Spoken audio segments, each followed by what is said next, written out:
কি দাদা, বাড়ি ফিরছেন? না না, গাড় মারাতে যাচ্ছি। আপনি তো বেশ রঙ্গরসিক মানুষ।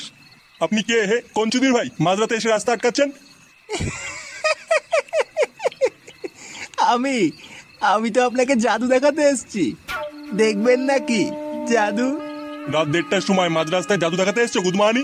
শর্ট শর্ট, আমাকে যেতে দে। দাদা,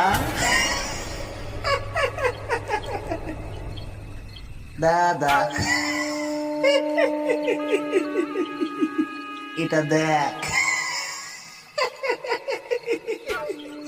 দেখ দেখ দেখ, ভালো করে দেখ।